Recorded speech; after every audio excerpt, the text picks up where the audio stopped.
네, 오늘 점심 때 있었던 얘기부터 잠깐 하고 들어갈게요. 8 디지털을 차단하라 비판할 거거든요. 8는 이제 1부터 8까지 있으니까 8개를 나눠서 비판을 할 건데요. 점심 때 이제 그 통조림으로 나오는 고추 있잖아요. 약간 매운 거 이렇게 담궈서 이렇게 딱 베먹는 거 상큼하게 그 피자 같은 거 먹을 때 피클처럼 나오는 거. 그러니까 조그만 고추 피클. 근데 식당에 갔는데 그 피클이 이빨 자국이 있고 밑에 조금 남아 있는 게 접시에 새로 나온 거예요. 그러니까 재사용을 하는 거죠. 반찬 재사용을 하는 거죠. 그럴 때 여러분 제가 어떻게 할 것 같습니까? 자, 추어탕을 먹다가 파리가 나왔어요. 그 다음에 또 한 번은 족발을 먹다가 초장에가 파리가 빠져 있어요. 자, 그랬을 때 제가 어떻게 했을 것 같습니까? 보통 사람들이 많이 오는 집에서는 파리를 건져내고 그냥 먹습니다. 먹고 돈 내고 아무 말도 안 하고 나와요. 왜냐면은 그 주인이 이걸 컨트롤할 수 없다라는 걸 느끼는 거예요. 파리가 추어탕으로 자살했는데 이거 주인이 어쩔 거냐. 이렇게 생각을 하는 겁니다. 자, 그런데 어느 정도 한가하고 초장 정도 된다. 그러면은 이건 좀 컨트롤이 가능한 건데 너무 무심한 거 아닌가. 그래서 상대편에서 먹던 그 형님이 이거 돈 안 내고 나가도 된다. 이러는 거예요. 딱 음식 넣고 나가는데. 근데 저는 몇 번 갔던 집이라 그냥 나갈 수가 없는 거예요. 그 족발이 3만 원짜리였는데 그 초장에 팔이 빠진 것 때문에 이제 나가는데 제가 2만 원을 내고 나갔어요. 족발도 안 먹고. 그냥 안 나갑니다. 자, 오늘은 피클, 고추 그 피클의 이빨 자국이 그대로 남아있는 게 처음에 상이 나왔는데 거기에 그게 있는 거예요. 내가 앞에 형한테 하도 어이가 없어. 형 방금 혹시 고추 먹었어요? 그랬더니 안 먹었대. 그럼 나는 안 먹었거든. 나는 오이 하나 먹고 나서 발견했으니까. 그러니까 재사용을 하는데 그 고추를 먹는 사람들이 먹고 상에다 내려놓으면 다행인데 먹고 거기다 그대로 놓는 사람들이 있어요. 버릇이죠. 근데 그걸 그대로 엎는 거야. 새 접시에 그냥 엎어. 그래서 내놓는 거지. 거기에 그 이전 손님이 먹었던 그 고추가 거기 있을 거라고 잘 생각을 안 하죠. 왜냐면 대부분이 밖에 상에다 놓거나 다른 데 놓으니까. 그 고추 그 자루를. 예. 그래서 나가면서 계산하면서 조용히 얘기했어요.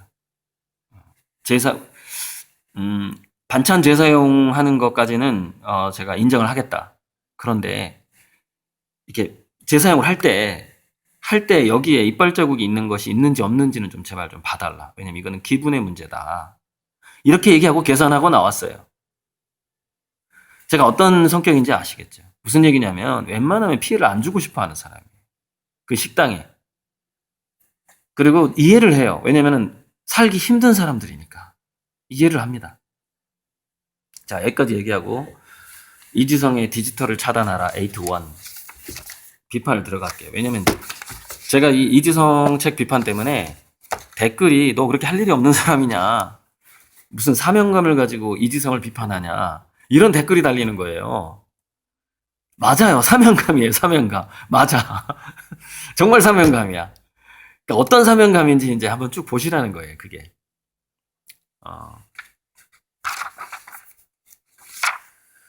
제가 이제 제 영상에다가 이지성 TV, 이지성 8 이렇게 이제 그 해시태그를 달잖아요. 태그를 다니까 제가 유튜브를 딱 누르면은 이지성이 최근에 올린 영상이 올라와요. 바로 두세 번째로. 왜냐면 제가 제 영상에다 태그를 다니까 그런 것 같아요. 인공지능이 그건 알아서 하는 거거든요. 그래서 예전에 이제 에이트 영상이 이 책 안 읽으면 폐가 망신한다 했고요. 이번에 올라온 영상이 부자들은 이렇게 말한단가? 그래서 이 친구가 제 영상을 안 보겠지만은 다른 사람들이 댓글로 뭐 강남 부자랑 친하다는 둥 뭐 이런 식으로 한다는 얘기를 하는 거예요. 그래서 그래 너가 어떤 부자랑 친하나 보자 그러고서 이제 부자는 이렇게 말한다가 제목이었으니까 들어가서 전반부를 들어봤는데 설상가상이더구만요. 설상가상. 자, 뭐라고 얘기하느냐. 이 다음 총선에 민주당이 더 이기면, 한국에 있는 세금을 많이 내는 부자들이 이민을 갈 준비를 하고 있다는 거예요. 그래서 민주당을 찍지 말라는 거야. 민주당이 많아지면, 그리고 이 다음 대통령이 또 민주당이나 진보 정권에서 대통령이 나오면은 이민 갈 사람들이 더 많아진다는 거야. 그러면 그 부자들이 내는 세금이 줄어들게 되고 이제 한국은 망한다 이런 거죠. 그것도 공포 마케팅인데 그렇게 얘기하면서 민주당이나 좌파나 진보 정당에 투표를 하지 말라는 거예요. 그 내용이에요, 그 내용. 여러분, 자, 이게 뭐냐면은 기존의 부자의 부를 우리가 나눠 먹어야 되는, 나눠 먹을 수밖에 없는가, 즉 제로섬인가, 또는 우리가 새로운 부를 창출할 수 있는 가능성이 있는가, 그걸 믿는가에 따라서 이게 좀 많이 달라지는데, 저는 우리가 새로운 부를 창출할 수 있다고 믿는 사람이고, 이지성 씨는 한국의 부자들이 이민 가면 큰일 난다는 거예요. 그러니까 좌파 정권을 찍지 말라는 거예요. 표를. 근데 더 웃긴 거는 뭐 강남 세무서에 가서 그 사람이 재산세 일이 납부한 걸 확인했대나 어쨌대나 그 사람 재산이 1조라는 거예요. 1조. 1조 재산 가진 사람이 이민 갈 준비하고 있대요. 좌파 정권이 되면 이민 간다는 거예요. 이민 가라는 거예요, 제발. 여러분. 자산이 많은데 좌파 정권을 싫어한다. 그럼 뭐예요? 기득권이에요. 자기는 뭐냐면은 그 특권을 누리면서 한국에서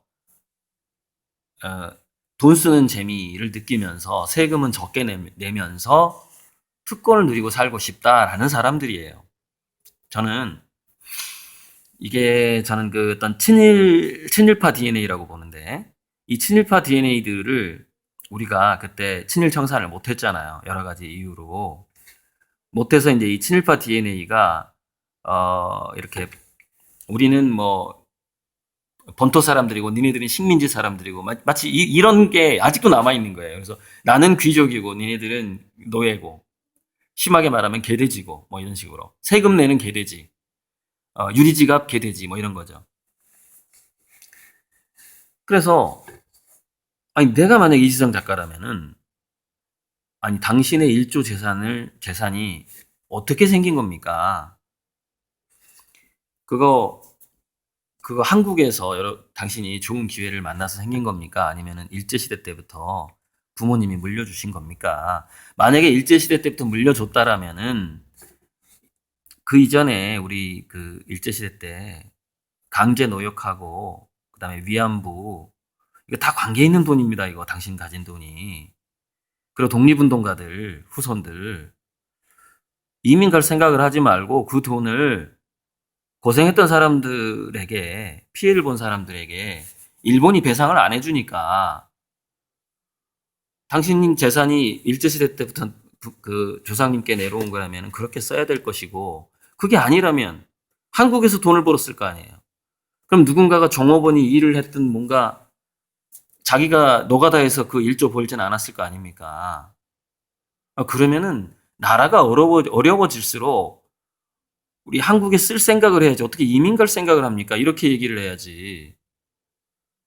이민 갈지 모르니까 민주당 찍지 마세요. 이러고 있어요, 지금. 이지성 TV에서. 이 얼마나 그 관점의 차이가 큰지. 자. 그 연장선상에 이 에이트가 있는 겁니다. 그 관념에서 이 책을 쓴 거예요. 그러니까 이 책에서 그게 보이지. 딱 보면 보이잖아요. 제가 목차 보고 그 캐치해전 했잖아요. 자, 에이트1 디지털을 차단하라. 들어가 봅니다. 자, 이 책에서 결정적인 이제 자기 스스로, 그러니까 뭐, 실리콘밸리의 그 아날로그 중심으로 교육을 하는, 그래서 발도르프 학교가 있거든요. 실리콘밸리에는 그 아날로그 방식으로 하는 사람들이 있는데 그 사람들의 평균 자산이 얼마일 것 같습니까? 평균 자산이 제가 봤을 때는 1조 이상이에요. 실리콘밸리 학교의 그 학부모들 전체 평균 재산을 추측입니다. 저 그냥 뭐 때려 맞추는 거예요. 2천억 이상입니다. 제가 봤을 때. 2천억 이상이에요. 자, 1,500억 이상, 2천억 이상의 자산이 있는 사람들의 자녀들이에요. 여러분 얼마 있죠? 통장에? 아니, 부동산 다 합쳐서 얼마 있죠? 여러분 이런 게 있어요. 원래요. 돈이 가져다주는 심리적인 변화라는 게 있는데 한국인도 1,500억 이상이 되면은요. 마음이 평화로워지고 우리 기생충이라는 영화에서 나오죠. 돈이 대리미야, 돈이 대리미. 구김살이 하나도 없어. 이 얘기 나오잖아요. 마음이 편해집니다. 1,500억 이상이 생기면. 야, 무슨 어려서부터 시끄럽게 IT 기기 가지고 노냐. 자연하고 놀아, 자연하고. 컴퓨터, 모니터. 그 눈에 안 좋아, 눈에 안 좋아. 부모 마음이 이렇게 변해요. 그리고 너 그거 IT 기기 어차피 내가 플랫폼을 가지고 있어. 내가 특허 기술자고, 그거 너 중학교 때부터 해도 돼. 너를 위한 게임장을 몇만 평을 내가 줄 수 있어. 너를 위한 회사를. 이런 마음을 가진 부모들이에요. 자, 그게 봐봐. 여기 책에 나와요.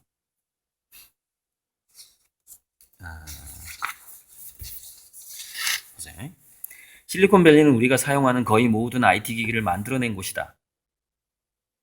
IT 기기를 생산하는 곳이에요. 생산하는 곳의 자녀들이라고. 그러니까 이게 인공지능 수출국, 인공지능 로봇 수출국과 수입국의 부모들은 자녀 교육에서 이게 달라져야 된다고요. 우리 한국은 수입국이라고요. 기술 수입국이야. 얘네들은 기술 수출국이고. 기술 수출국에 자산이 2천억 이상 있는 부모들이 취하고 있는 교육 방침이에요. 이걸 한국의 평범한 중상층과 서민이 이걸 똑같이 따라해도 되냐는 거예요, 지금. 따라하라는 거예요. 이지성 작가는. 그렇게 해야 된다는 거예요. 왜? 안 그러면 중독된다는 거예요. IT에 중독된다는 거예요. 실리콘밸리에서는 컴퓨터를 꺼라, 스마트폰을 꺼라. 그러면 주변에 사람들이 있다는 사실을 알게 된다. 실리콘밸리의 엄마, 아빠들이 할 수 있는 이야기입니다. 자, 한국에서는 어떻게 될까요? 컴퓨터를 꺼라, 스마트폰을 꺼라. 그러면 주변에 노숙자가 있다는 사실을 알게 될 것이다. 이게 한국이에요. 전혀 입장이 다른 겁니다. 단, 이런 거 있어요. 제가 강의할 때 얘기했지만, 시골에 땅이 많은 부모를 두고 있다면은 그 땅, 환경, 자연이 여러분의 부다. 지금 그것이 돈으로 환산은 안 되지만 앞으로 굉장한 부가 될 것이니까 시골에서 농사 짓고 고기 잡는 부모님들 함부로 하지 말아라. 그분들의 일을 존중하고 배워라. 이렇게 제가 중고등학생들한테 강의를 했단 말이에요. 찾아보면 있어요. 같이 늘 도와줘라. 학교 공부에만 너무 하지 마라. 그리고 공부하기 싫으면 하지 마라. 이렇게 제가 강의를 한단 말이에요.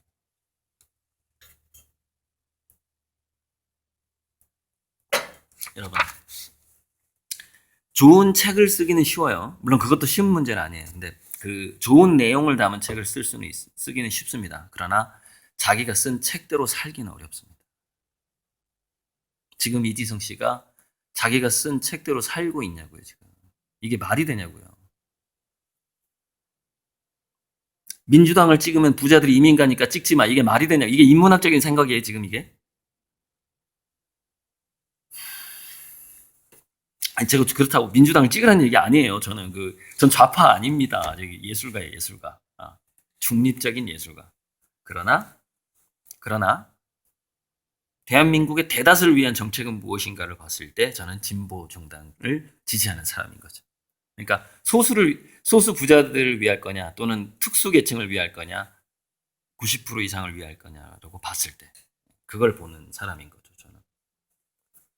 자, 보세요. 계속 실리콘밸리 얘기를 합니다. 실리콘밸리가 추구하고 있는 인공지능에 대체되지 않는 나를 만드는 법은 다음 두 가지로 정리된다.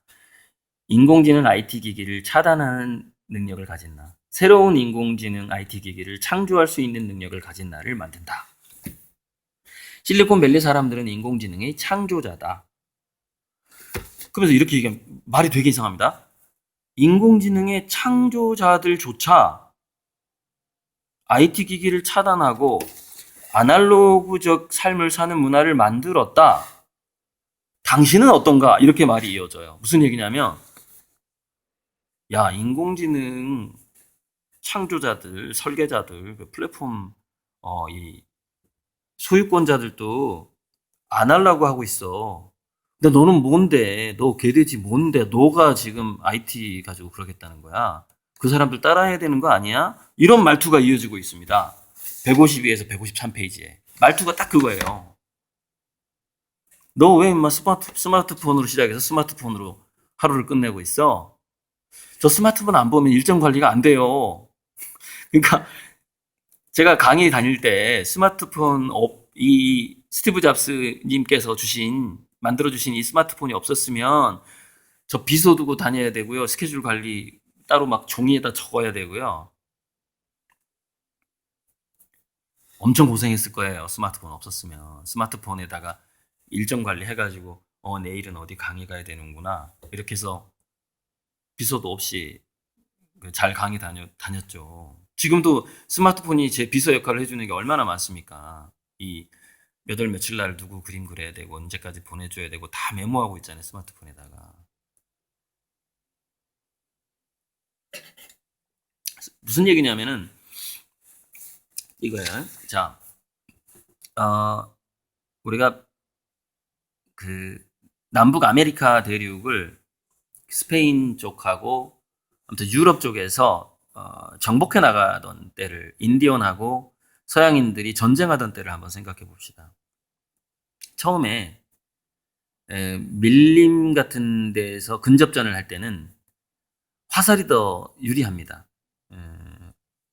그러니까 많이 죽었죠. 그래서 얘네들이 이제 서양인들이 전쟁을 할 때 이제 넓은 벌판에서 전쟁을 하죠. 그러니까 사거리의 문제인데, 그러니까 총의 성능이 점점 좋아지죠.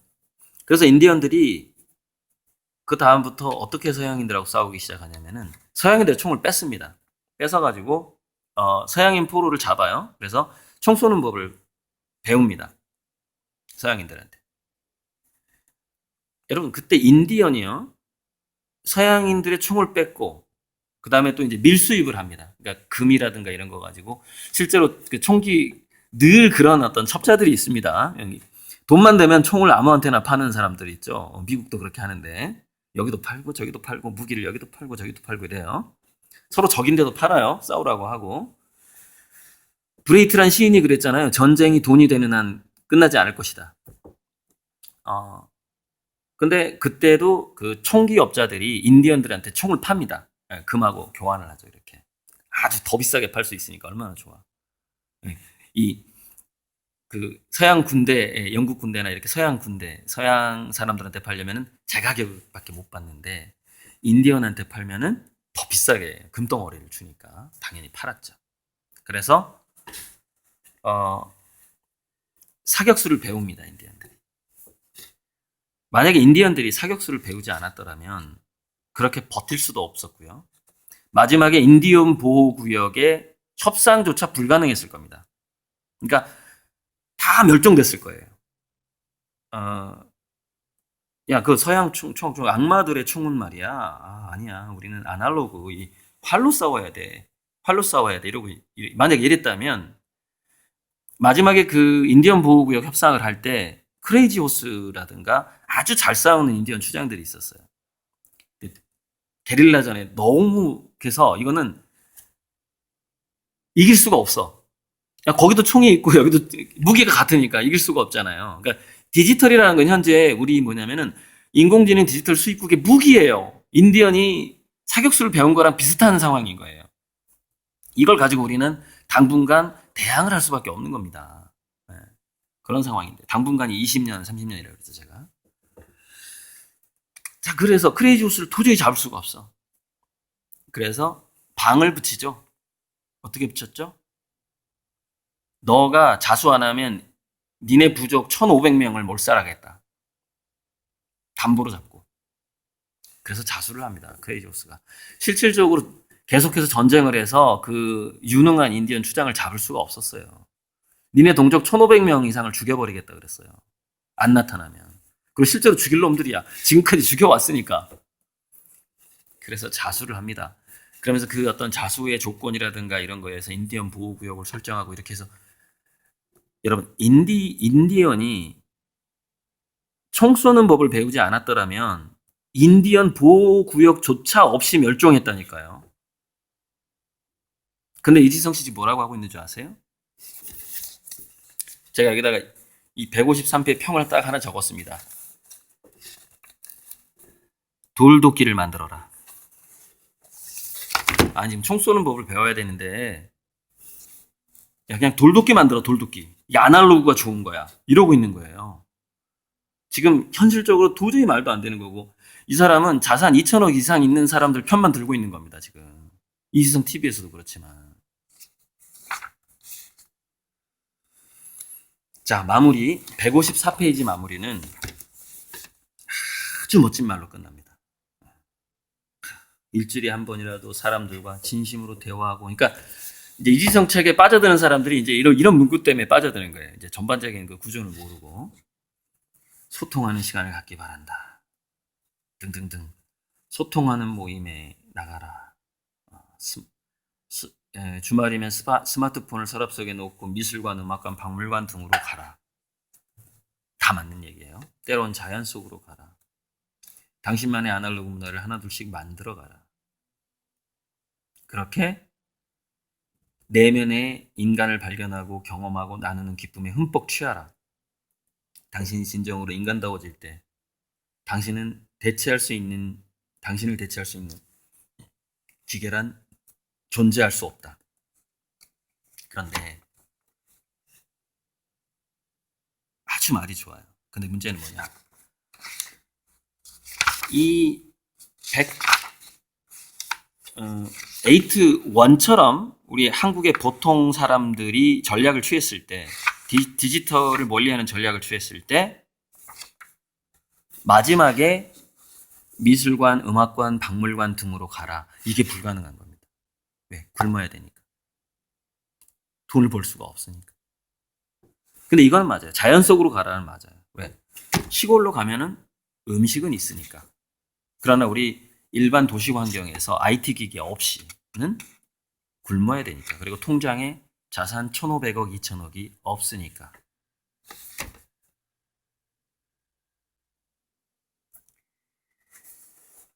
만약에 이지성 작가가 마무리에서 돈을 소비하지 않고도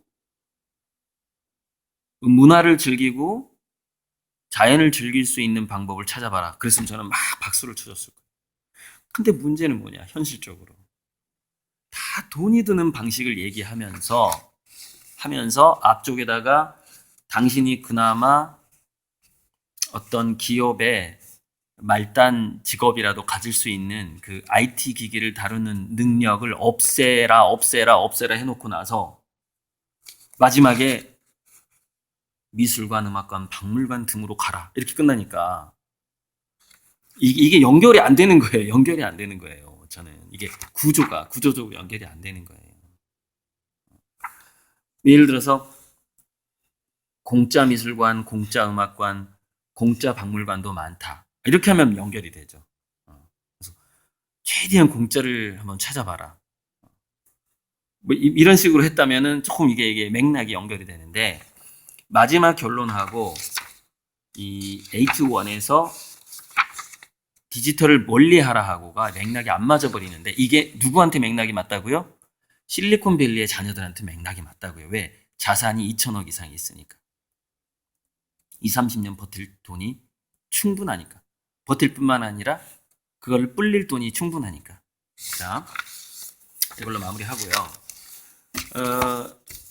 이지성이 친하다는 그 강남의 1조에 가진 그 부자 이야기를 한 번 더 안 할 수가 없는데 빨리 이민 가세요.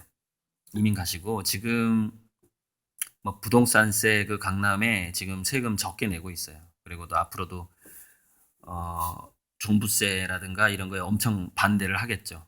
반대를 하고 돈을 자한당 의원들한테 정치 자금으로 넣겠죠.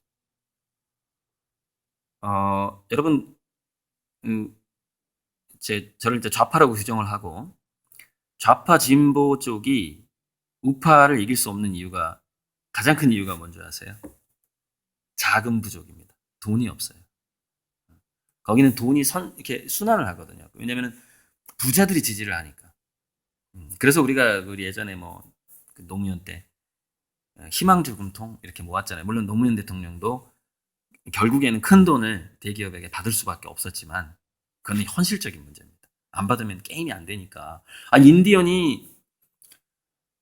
인디언이 서양인들의 총을 뺏어서 사격수를 배워야 된다니까요. 그거는 쓸 수밖에 없는 거예요, 현실적으로. 그리고 제가 인디언의 총을 디지털 기기로 비유한 겁니다. 그 스토리를. 총 제작 기술이 있는 국가에서조차 총을 멀리한다. 그러니까 니네들도 총을 멀리해라. 그럼 어떻게 되죠? 전멸이다. 다 죽는다. 20, 30년을 버틸 돈을 벌 수가 없다. 이렇게 되는 겁니다. 그게 현재 한국의 보통 이 에이트를 읽는 사람들의 현실이에요. 에이트가 그 트렌드 코리아 2020을 제치고 1등까지 올라갔다고 하던데, 어쨌건 그분들이 얻어가는 것이 제가 2%는 있을 거라고 말씀을 드렸죠. 어떤 사람이 1% 얻어갈 거고, 2% 얻어갈 거고. 어찌 보면은 에디슨 작가는 자기 목적을 달성한 사람입니다. 책을 팔아서 돈을 많이 벌고 있으니까. 그리고 자기가 이제 상류층 반열에 올랐으니까. 그래서 그 부분은 정말 제가 축하드려요. 축하드리는데, 제가 부탁하는 거는 좀 더 현실적으로 한국의 자산이 이 10억도 없는 사람들을 좀 생각해 주시길 바라는 그런 어떤 좀 부탁을 드리고 싶어요. 자꾸 이렇게 1000억 이상 있는 사람들 쪽만 바라보고 1조 부자들하고만 친하고, 또 그 방송에서 자기가 한국의 넘버 5 대기업 회장이랑 예전에 좀 싸웠다가 다시 친해졌다는 얘기를 하더라고요. 대기업하고만 친한다는 얘기를 하고, 방송에서. 저는 대기업 회장들하고 친하지는 않지만 존경하는 대기업 회장이 부자가 있습니다. 그분이 이제 간송 전영필 부자. 한국의 문화유산을 지켰고, 그 다음에 이제 간송 시대에는 일제 시대였기 때문에 간송 전영필 씨가 사업을 해서 뭔가 나라를 위해서 뭔가를 하겠다는 생각을 못했을 텐데, 해방 후에 이제 그 호암 이병철 삼성 그 창업주 같은 경우에도 문화유산을 많이 지켰습니다. 그래서 리움 미술관에 가면은 그 한국 전통미술관이 있는데 그 비싼 것들 굉장히 많습니다. 현대미술도 있지만 그거 다 호암 이병철 그분이 돈을 벌어서 지켜낸 우리 문화유산이에요. 지금 프랑스하고 일본에 또는 미국에 우리 문화유산이 엄청나게 많이 가 있고, 특히 이제 유럽에 있는 그 직지심경이라던가 프랑스에 있겠죠. 그다음에 일본에 있는 무슨 고려시대 무슨 불상 이렇게, 그러니까 우리 국보급에서도 그 상위 레벨의 넘버 1, 2, 3에 있을 만한 것들이 유럽과 일본에 있습니다. 그래서 제가 그걸 어떻게 가져올 수 있을까, 이런 생각까지 하거든요. 일본 땅이 3, 40년 내에 대지진으로 가라앉을 거란 말이죠. 한 70% 정도가. 지각 변동이 언제 올지 모르겠는데, 대지진으로 이제 예언을 믿기도 하지만은, 제가 이제 지질학적인 지구과학을 대학교 전공자들이 공부하는 책을 읽으면서 대학교 또 공부를 했는데,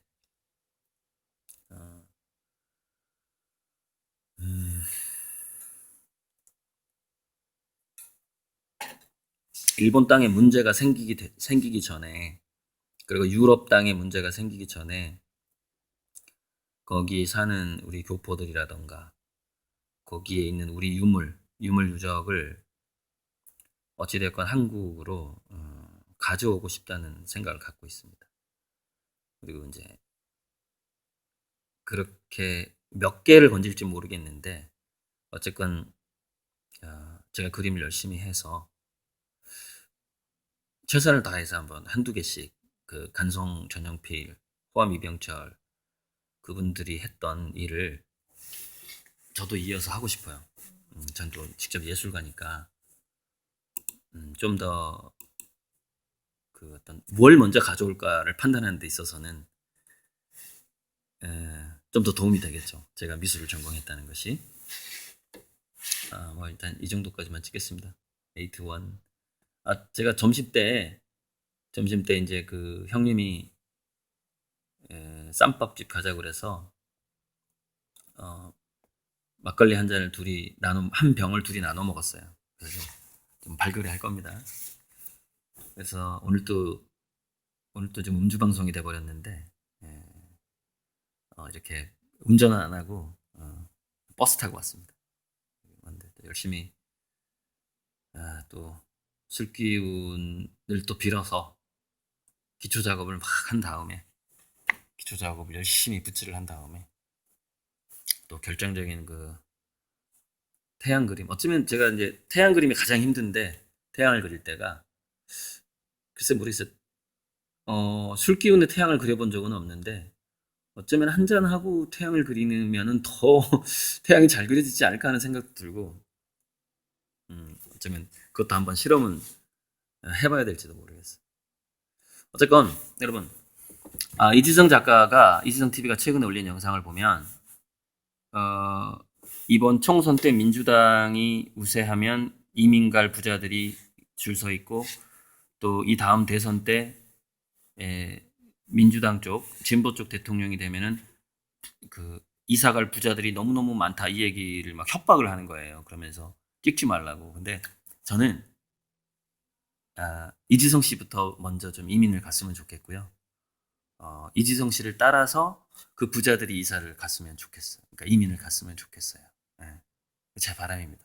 그게 우리가 새로운 부를 창출해내는데 더 도움이 됩니다. 그리고 저는 그것이 우리가 하지 못했던 확률적으로는 야 니네들 그렇게 되면은 우리 이민 갈 거야. 확률적으로 친일파 후손이 많을 거라고 봅니다. 친일파 DNA의 그 냄새가 솔솔 나기 때문에.